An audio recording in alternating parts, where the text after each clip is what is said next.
It's time for Around the Ozarks Sports Scene, brought to you by Fast Break Sports, the largest selection of cards and card supplies in Southwest Missouri. Now here's your host, Scott Purrier. Welcome in to another edition of Around the Ozarks Sports Scene. I am Scott Purrier. As always, thank you for giving me a few minutes of your day to listen into the podcast. We do this weekly, and we try to round up great sports guests each week from local, regional, and national perspective. Whoever we think is a hot topic, we try to get them on here. And we're going to talk with Nick Athan of Chiefs Blitz, talk all kinds of Kansas City Chiefs talk the week before the NFL draft. Of course, a lot of stuff in the news with Rashee Rice. We'll touch on all that here in a little bit in our guest segment. But as always, we start out with our what to watch in the local sports scene for this week. And it's a pretty limited slate as we've hit the post-basketball world. Of course, watching the transfer portal comings and goings is a lot of fun. Arkansas with the big hire last week of John Calipari, who's starting with a clean slate with his roster down there. 0 players coming back, so he's on the prowl for guys. Conzo Martin has added one at Missouri State already. We'll see what the Lady Bears do as well. But our what to watch, Missouri State baseball Bears, they will start a streak of 9 consecutive games on the road. It starts on this Tuesday of this week as we tape this podcast when they've got after the game with Mizzou this Tuesday. They go to Mizzou next Tuesday. The way they always play that each year is 1 week here, 1 week there. But that next week will be part of that 9 straight on the road. They're at Valpo this Friday through Sunday in Missouri Valley Conference play. Bears dropped 2 out of 3 at home to Illinois Chicago over this past weekend. They're now 13-19 overall, 4-8 in the Missouri Valley. So it's time for the Bears to do their usual late April, May surge to be playing their best baseball come Valley tournament time next month. On the flip side, Drury baseball has stayed hot. The Panthers, Coach Scott Nasby, are 20-15 overall, but they are 18-6 in Great Lakes Valley Conference play. They took 3 out of 4 from Illinois Springfield over the weekend out at the new refurbished Metter Park. They've got a Tuesday game this week at Missouri Southern. This Friday through Sunday, they're in Kansas City taking on Rockhurst in league play there as well. So lots of baseball, lots of great high school baseball going on right now. Great weather. Get out and check some out. Special guest on this week's Around the Ozarks Sports Scene is the editor-founder of Chiefs Blitz and has a great podcast himself, 4 Guys in a Bar. He is Nick Athan. Nick, thanks for joining me. Hey, my pleasure, Scott. It's great to hear your voice again. So Chiefs Blitz is a tell us a bit more about the site. Yeah, as you know, for those who know my past, I ran Warpaint Illustrated for about 13 years, and about a year before Patrick Mahomes was drafted, I retired. Stupid decision on my part. And about last summer, I kind of got the itch to move back to the Midwest into the Joplin, Carthage area, and I decided I wanted to have a voice. So we started ChiefsBlitz.com. We put up content all the time. We have a YouTube show called 4 Guys in a Bar presented by Chiefs Blitz. And, we're just, this is the way we used to do it in the old days. We would just banter and talk and not really have a plan and just whatever comes out of our mouth and whatever topic we want to go. And I kind of wanted to do the same thing with the website and the podcast. And then, of course, we got a lot of, social media, Twitter, Facebook, Instagram, all that kind of stuff, too. Podcasts can be found on Apple Podcasts, too. So, we enjoy it. It's fun. And, please subscribe and check us out. It's the best thing I can do. Absolutely. And, for a guy like me that follows the Chiefs, when I need to get caught up, that 4 Guys in a Bar is a great podcast because you guys are hitting so many different subjects and topics, and you got 4 of you, obviously 4 Guys in a Bar. Are those just longtime friends of yours, or who are they?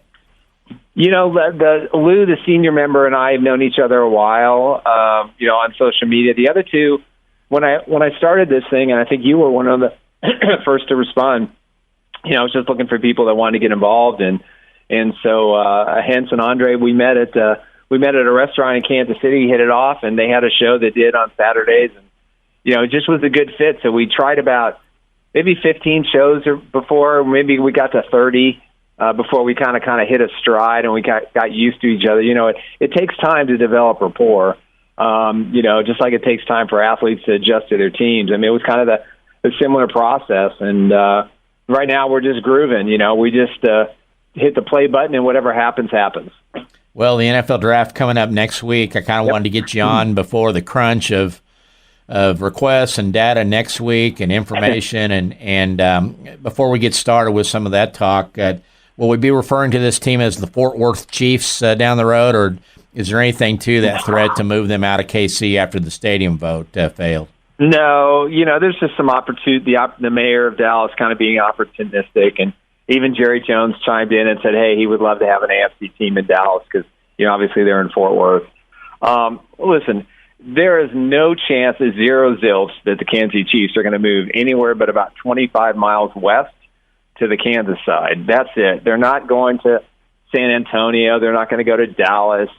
A lot of that rumor stuff is just, people just looking for their 15 minutes of fame, I guess, because if the Chiefs moved out of the Kansas City area, and that includes the Kansas side is exempt, but they would no longer be the Kansas City Chiefs. They'd have to be a different team. And you're talking about all that branding, all that history to rebuild a fan base in a new city.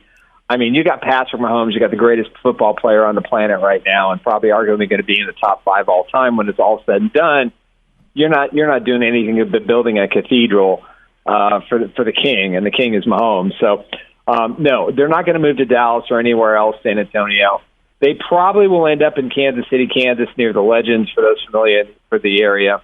It's where the NASCAR track is, where Sporting KC plays, and where the Monarchs play as well. So there's talk that they could move there and build a state-of-the-art facility with a casino and a practice facility and a hotel and all sorts of goodies that they can't get on the Missouri side.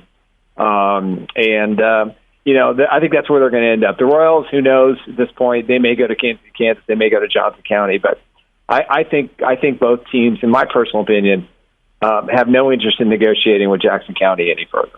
Has there been overtures from the Kansas state government that, hey, we'd love to have you? Has that been going on for years or not? Yeah, that's been going on for a while. I mean, Laura Kelly, the governor of Kansas, I mean, I got to give her props because she has definitely been pushing toward this a great deal. And one of the things that was interesting about her is she was on stage for the last Super Bowl party down at downtown Kansas City. And, Mike Parsons, the governor of Missouri, was there as well. So, that was kind of a shock to some people that she was there. But, yeah, she's champion. She's got the money.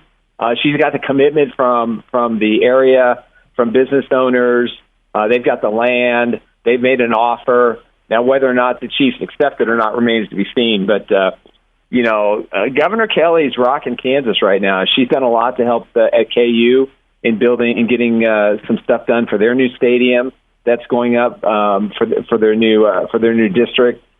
So, at the end of the day, Scott, you know this better than anybody. It's all about the coin. It's all business. The NFL is a business. And if it's good business for the Chiefs to build a dome stadium in Kansas to where they can get a Super Bowl and a Final Four, that alone, plus the PSL seats that Clark Hunt will sell, he can build anything he wants over there. So I think it's going to happen. I would be shocked if it didn't at this point, and I don't think we're going to find out. I don't think this is going to be a long process. I think at some point before the Chiefs kick off this year, I think we're going to know where they're going to be playing in the future.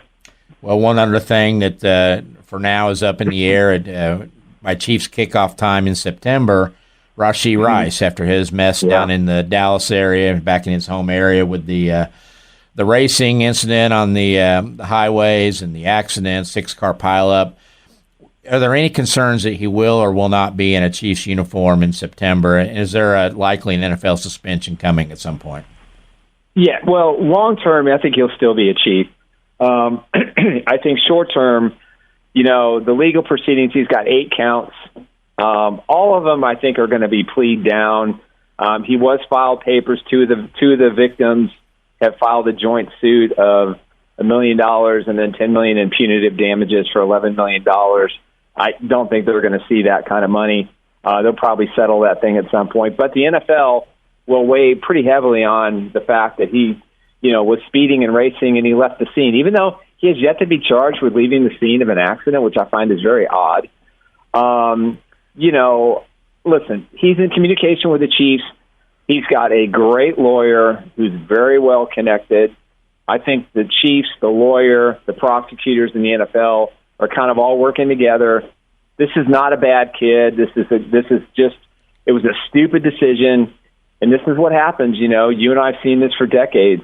When these young kids come in the NFL and they have success and they have their entourage and they go out and do stupid things and they're drag racing on a highway and you leave in the scene. And, it just was a bad look for the Chiefs. It was a very bad look for Rashee Rice.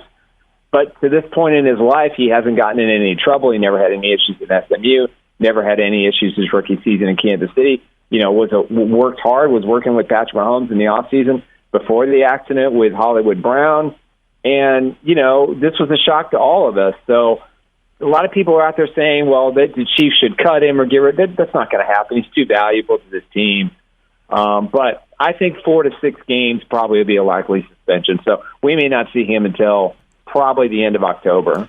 And you mentioned the leaving the scene. Just one of the most bizarre videos I've ever seen with guys just rather calmly getting duffel bags and walking away. I mean, they didn't flee, as the word is used. It was more of a, correct, we're out of here. And speculation 100%, but you got to think they were facing maybe some other hot water if they didn't leave because of what might have been or not been in those bags. But yeah, and, exactly. And you're right. It's bizarre that has not even popped up in the charges. The leaving the scene, but it is strange that's not there. And there was a playbook found reportedly or allegedly. There was some checks found. There was some.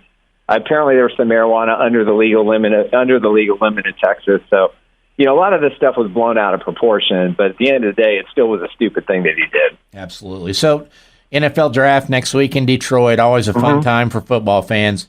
Does the Rice situation change maybe or tweak a little bit the Chiefs' approach to the draft because of a possible suspension? Because the wide receiver room could be a little thin now. You mentioned Hollywood Brown, and we'll get to him in a second, but you're going to have to count on guys like Kadarius Toney and others. Yeah. And so do you think they go into the draft with a little different mindset about wide receiver this time now?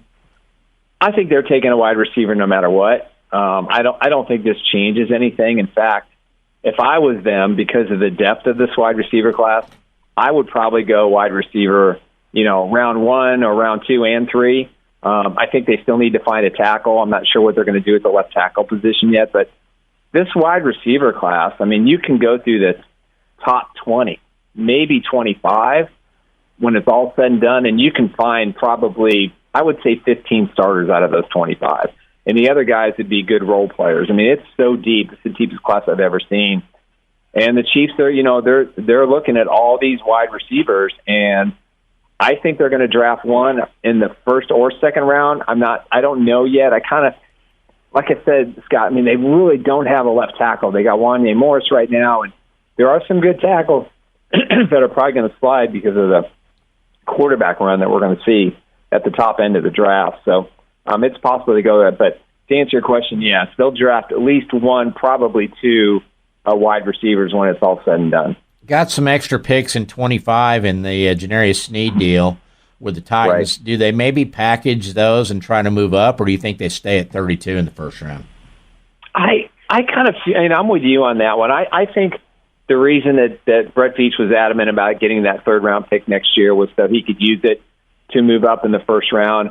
I mean, if Worthy slides, Xavier Worthy from Texas, that could be a guy that they jump on. That's the pop. Roman Wilson, wide receiver from Michigan. Adonai Mitchell seems to be the fit. I mean, he seems like the perfect football player for Patrick Mahomes. 6'4". He's got that size. He's got that Randy Moss kind of ability. He's still a little raw. There's some things he doesn't do well in route running, but he'll generally find the ball, and that's what the Chiefs are looking for. So. They could trade up ahead of Buffalo, who's desperate for a wide receiver. But then again, if Brock Bowers flips the tight end from Georgia, if I'm the Kansas City Chiefs, I go all in on him. I give up a 1 and a 1 and maybe a 2 and a 3 in the following years to try to slide up. If he falls in that 12 to 15 range, which I don't think is going to happen. But there are a few concerns about him. To me, he's the number one guy next to Joe Alt, which they're not going to get, the tackle from Notre Dame and John Alt's son and former Chief. But if Bowers slides, I'm going all in. I don't care what it costs me. That's the one player in this draft that I think can impact the Chiefs for the next 5 to 8 years at that position. And for him to learn under Travis Kelce for a couple of years, he would be an immediate impact for Kansas City. I agree. And you know, you mentioned the receivers. It is just a rich receiver draft, probably more so than many, many years. You know, the kid Brian Thomas, the LSU guy, 6'4" and runs a 4.3 40. There's nothing that says he doesn't wind up being as good or better than Marvin Harrison Jr. That's how balanced this receiver core is, because there's people at the top that are not as sold on Harrison Jr. as, was it Neighbors, the other LSU kid? Yep. And then, how do you say, Udunze, the Oregon receiver? Oh, yeah. I mean, you know, you got a terrific class, and right now it's kind of like the beauty in the eye of the beholder. Rumba from Washington. He's a redshirt junior. Yeah. Again, 6'3", 215. You know, and I'm with you on Harrison. I'm not as high on him as everybody else seems to be. And plus, here's the caveat. He's made it perfectly clear, excuse me, and his agents made it perfectly clear to NFL teams, he wants to play for the Colts, where his daddy played. And I think people have to really take a look at that and see if he's serious about, you know, how badly he wants that to happen. So that's my concerns. Malik Neighbors, I mean, they did a sabotage piece on him a couple of weeks ago, and he might be the best receiver out of this entire class. So again, it's so deep, and there's so many options for the Chiefs that, you know, even Troy Franklin, the kid from Oregon, even though he's undersized, well, he's underweight size, 187 pounds. You know, he had 25 touchdowns in the last 3 years. You know, if Sky Moore doesn't develop, you know, he's going to get another chance, then, you know, maybe he's the guy that replaces Sky Moore. So, again, Brett Beach has a lot of strength in the position of being 32. You know, if a tackle drops, you know, do they take one of the top left tackles? There's going to be probably 4 or 5 left tackles taken in the draft. I don't think you can find a left tackle after the second round. I think it's impossible. It's pretty thin at that position. So, you know, use whatever draft picks you have to get the guy you want. I mean, and it's probably going to be an under-the-radar guy. I mean, we never thought Trent McDuffie was on the Chiefs' radar 2 years ago. And thankfully, you know, they had that extra pick from the Tyreek Hill trade. They made the move up in front of the Bills to take the player that they wanted. So will lightning strike twice? Will the Chiefs take the wide receiver the Bills want by moving up in front of them? You know, it could happen. Do you like the Hollywood Brown signing? You know, and I'm a qualifier. I'm a lifelong OU football fan, which OU, right? KC is about becoming OU North with all the guys on there. And, you know, you mentioned Wanye Brown. That's a guy that, you know, when he came from Tennessee, it was like, ugh. Mm-hmm. But then you just let him play and he developed. And I know Chiefs fans and probably the Chiefs brass would love to be able to stick him there and let him play and develop and get better. To see where that goes with that. But Hollywood Brown, you know, had his moments in Baltimore, had his moments when he had Kyler Murray. Is he a good fit with Mahomes? Oh, yeah, he's a perfect fit. I mean, I think what I was most impressed, I mean, the signing was terrific. It's a 1-year deal. They'll probably extend him at some point. But the day after he signed, he was in Texas working with Patrick Mahomes. I mean, that's dedication. That's rare. That's a guy who wants to be there. And they've been working almost every workout, you know, between the two of them have been together. And he's posted a bunch of stuff on Instagram. He is a perfect fit. He can accelerate. He has speeds. He knows how to sit. He knows how to sit down in routes. He's got great hands. He knows, you know, at times he's going to have to be a decoy for Travis Kelce and Rashee Rice when he gets back on the field. You know, he understands his role and he's eager to learn. And Patrick Mahomes has stated multiple times, including yesterday, how excited he was to learn the offense, to be involved. But he said his mind and his will to learn, you know, he hasn't quite seen before. And I think that says volumes. And listen, this kid could have picked any team. he wanted to be with the Chiefs from day one, even before free agency began. There were hints that he wanted to play there, and his agent structured a deal that made sense for the Chiefs based on the fact that at that point they had not traded L'Jarius Sneed, so they didn't know what their salary cap situation was going to look like. But they made it work. He's excited. I think this was the best free agent wide receiver out there that found a home with the best possible fit.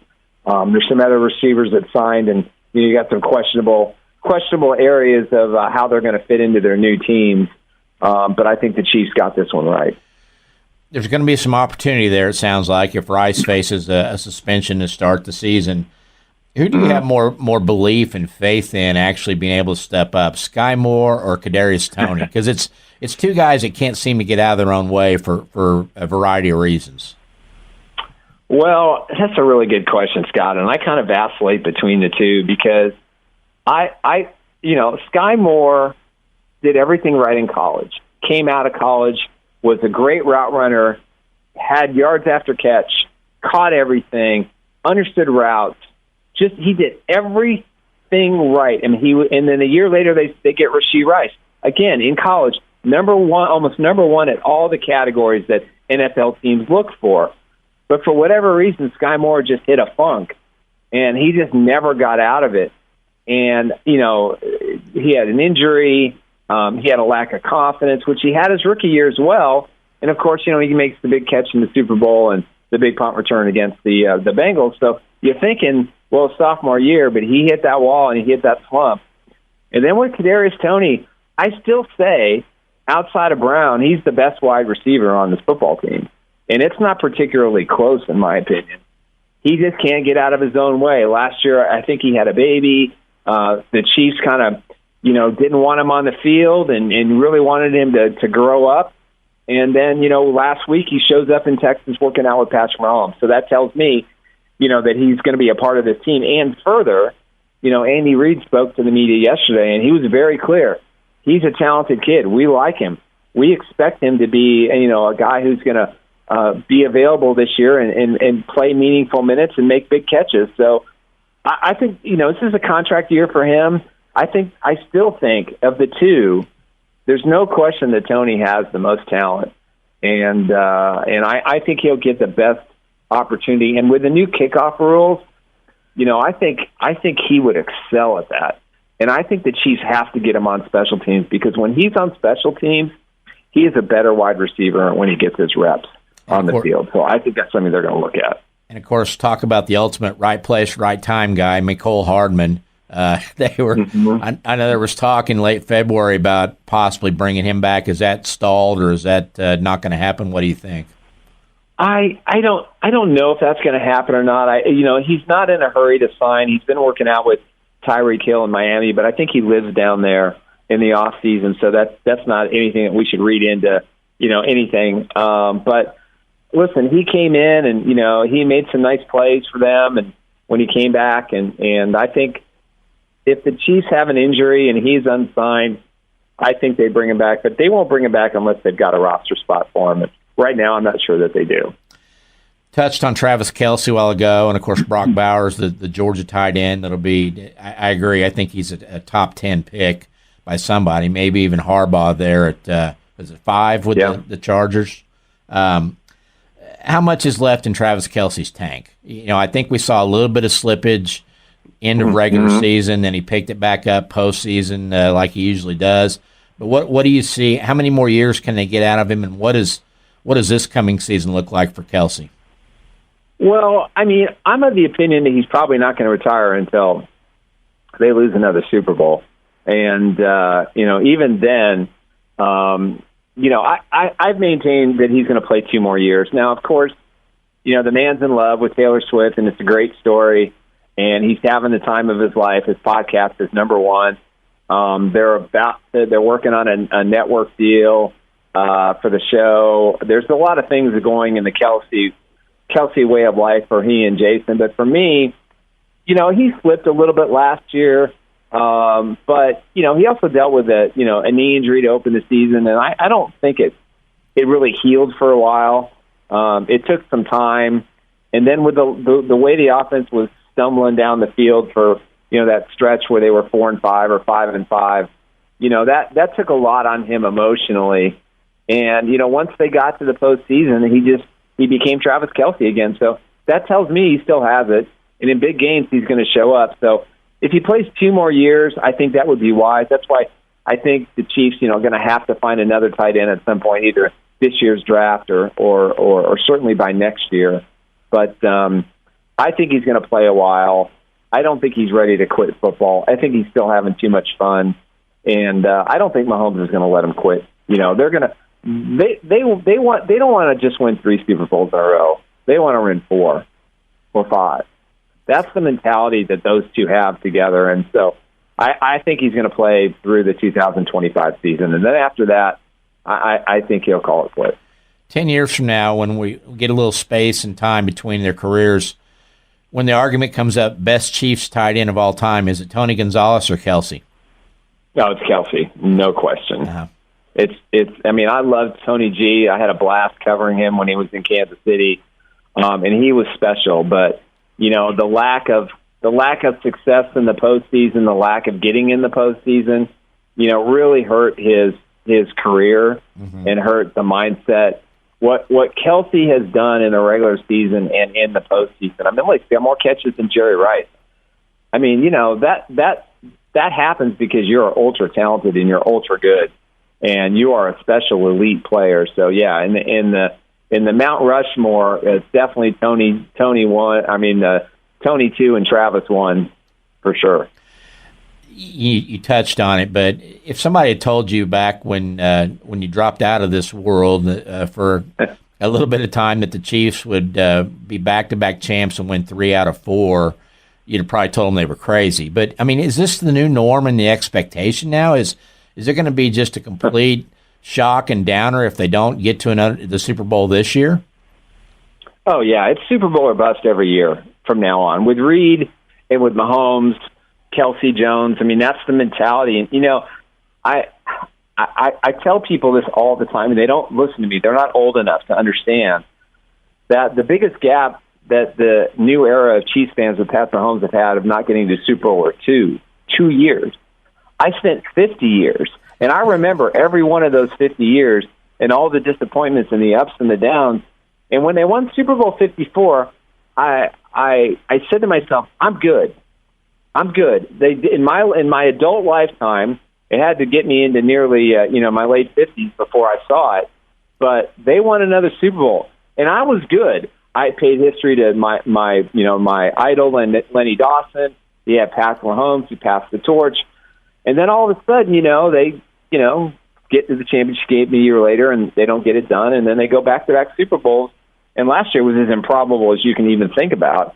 I never thought they'd be able to get back this past year, but this is the norm, Scott. This is what we expect as Chiefs fans.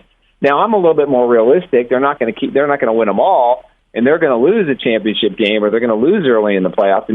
It's inevitable. It's going to happen. But for their chances to three-peat, to be honest with you, I haven't seen a single team in the AFC that's done anything in the offseason that makes me question that they can challenge the Chiefs. If the Chiefs' offense is just 7 points or 5 points better a game, I don't see anybody that's going to seriously challenge them this year in the AFC. And I think you're right. The teams that we thought last year, of course, the Bengals lose Burrow during the season, right. So that hurt their efforts. But now they've lost Joe Mixon, and then you look at the Bills and Diggs and Gabe Davis, and they're rebuilding their receiver core. And the Ravens, are still the Ravens, but my gosh, the Chiefs went and won at both places last year. Yeah.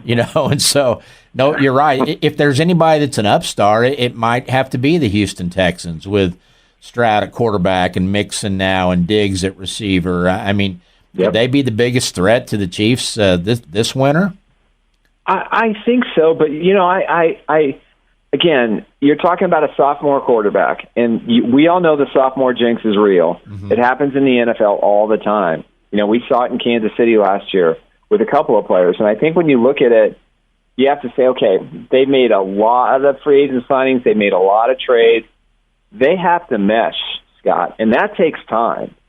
So for us to assume that they're going to be the winner, they're going to win back-to-back division titles in a suddenly I would say, complicated AFC South because all those teams, except the Colts, had made some serious moves. The Jaguars, the Titans, spent a lot of money, and those three seem to be the three teams that are competing for the top spot. So can Stroud overcome the fact that now it's expected of him? He is supposed to win. Now, he had that experience in college at Ohio State, so that certainly helps because that's, it's national championship, win the Big Ten title or bust, at Ohio State every single year. So, he has at least that part of it. He seems like a good kid. He works hard. He did some incredible things last year, and, they're going to have Dell back this year as well. That offense is going to be legit. And, yeah, that is a team that if it clicks, if Diggs doesn't become a distraction like he was in Buffalo, he did the same thing in the Vikings land and got out. He did the same thing in Bills land. He's only going to be there a year, so chances are he's going to be motivated enough to get a big contract. So he'll be a good boy. But Scott, I'm with you. I think they have the talent. I think they have the coaching, but I don't see anything at this point that they can cohesively put all those new pieces together to be a serious threat to the Chiefs in 2024. But in 2025, I would say absolutely they are going to be the team that the Chiefs are going to have the most difficult time with because of their youth, because of their experience, because of the way they play football and the way they put their roster together. They get it. They understand it. That's a team I'd be more worried about in 25 than 24. We spent a lot of time talking about the offense because that's the fun side, and all the fantasy football stuff out there. Chiefs on the defensive side, they traded Snead. Get your thoughts on that move. I believe they lost Willie Gay, didn't they, to the Saints? Right. And honestly, if you ask Chiefs fans, the knowledgeable ones, they'll say that defense is why they won that second Super Bowl. It kept them in so many games. They weren't having to score 35 a game to win. Right. Your assessment of the offseason for the Chiefs, what do they need to address over there in the draft? Well, my biggest priority for the Chiefs offseason was to re-sign Chris Jones and Drew Tranquill. To me, Drew Tranquill is that glue guy. He can play all three linebacker positions. And the fact that he's going to be out there with Nick Bolton and Leo Chanel next year, that's going to give the Chiefs, I think, the top linebacker trio in the division. I love the fact that the Chiefs were aggressive in re-signing Chris Jones. Chris Jones is never going anywhere. It's kind of like the Chiefs moving out of Kansas City or Kansas area. This is where he was going to play. And, you trade Snead, you get what you can for him. Snead wanted to get paid, and the Chiefs offered a contract pretty similar to what he got with the Tennessee Titans. They just offered a lot more guarantee than the Chiefs were willing to give him. And he wanted to get paid, and he deserved to get paid. He only made $1 million last year, and he is arguably the best shutdown cover corner in the National Football League. So that was a big loss. But the Chiefs have done a really good job at drafting cornerbacks, and Trent McDuffie was the guy that was going to ultimately be the replacement. And he, in fact, last year you saw McDuffie being the blitz corner, where Snead just basically said to Steve Spagnuolo, the defensive coordinator, "Hey, I just want to cover the best receiver. That's what I want to do every game. So why don't you let me do that?" And because of McDuffie's development, they've been able to do it. So they have the replacement in hand. Shamari Connor, who they drafted last year, kind of a cornerback safety type, it played really well for a rookie season. They've got some depth there, so I think they're going to be okay. The loss of Willie Gay, he only played about 20-25% of the snaps. He wasn't a three-down guy, and I think the Chiefs linebacker crew is better now.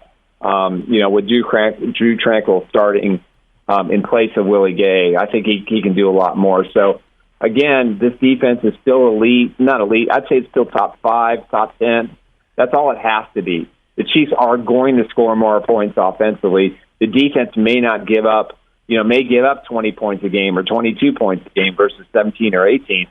That's a given. You're just going to have that because, some new guys are going to be incorporated. And, they've got to find a couple of holes in the draft. I think they need a thumper defensive tackle. They brought in a lot of defensive tackles for visits already so far. I think that's an area where they might address in the third round, maybe even the second round.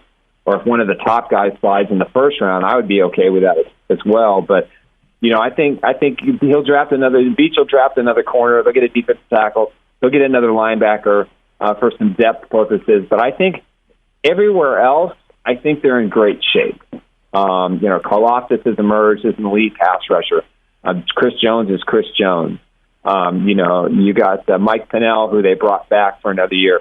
He was dynamite in the postseason. Even though he's in his 30s, he is an outstanding defensive tackle that, he can't play all the snaps, but if they can find someone who can interchange with him a little bit more, then, they can save him for, when he shines in the postseason. But they'll definitely have to address a few areas and get some depth at some point. Great stuff, Nick. As always, again, the site is chiefsblitz.com. Check out their Four Guys in a Bar podcast on YouTube. And you guys do that weekly, your podcast, or how often? Yeah, we do it Monday, Wednesdays, and Fridays. And sometimes we throw in some extra shows. We'll be doing a lot of draft coverage. We haven't quite decided our format yet for the draft. We've never done one together. So, we don't know if we're going to do live throughout the whole thing, but we'll have plenty of draft coverage as well next week. Very good. Nick, as always, appreciate your time. Let's do it again, okay? All right, Scott, anytime you need me, man. Appreciate you. Thank you.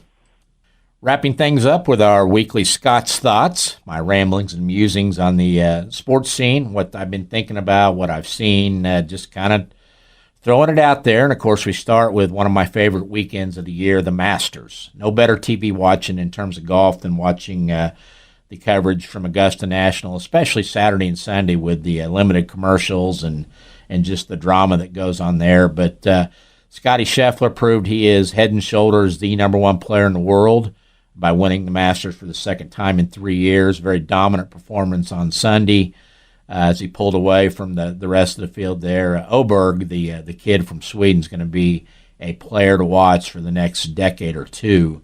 Got a lot of talent, hits the ball a mile, and always smiling. Loved his personality on the course out there. But you asked me, and I think that tournament was won on Friday. If you watch the afternoon coverage, wind gusts to 35, 40 miles an hour, and great players, Jordan Spieth, Rory, others were falling by the wayside, making doubles and quadruples, and there's Scotty just making par after par in that wind and maintaining his spot up there at the top. I think that was a sign. When you're the best player in the world, you do things like that, and he definitely did. So great to see him get another Masters. Also, one of the more likable guys, I think, in pro golf.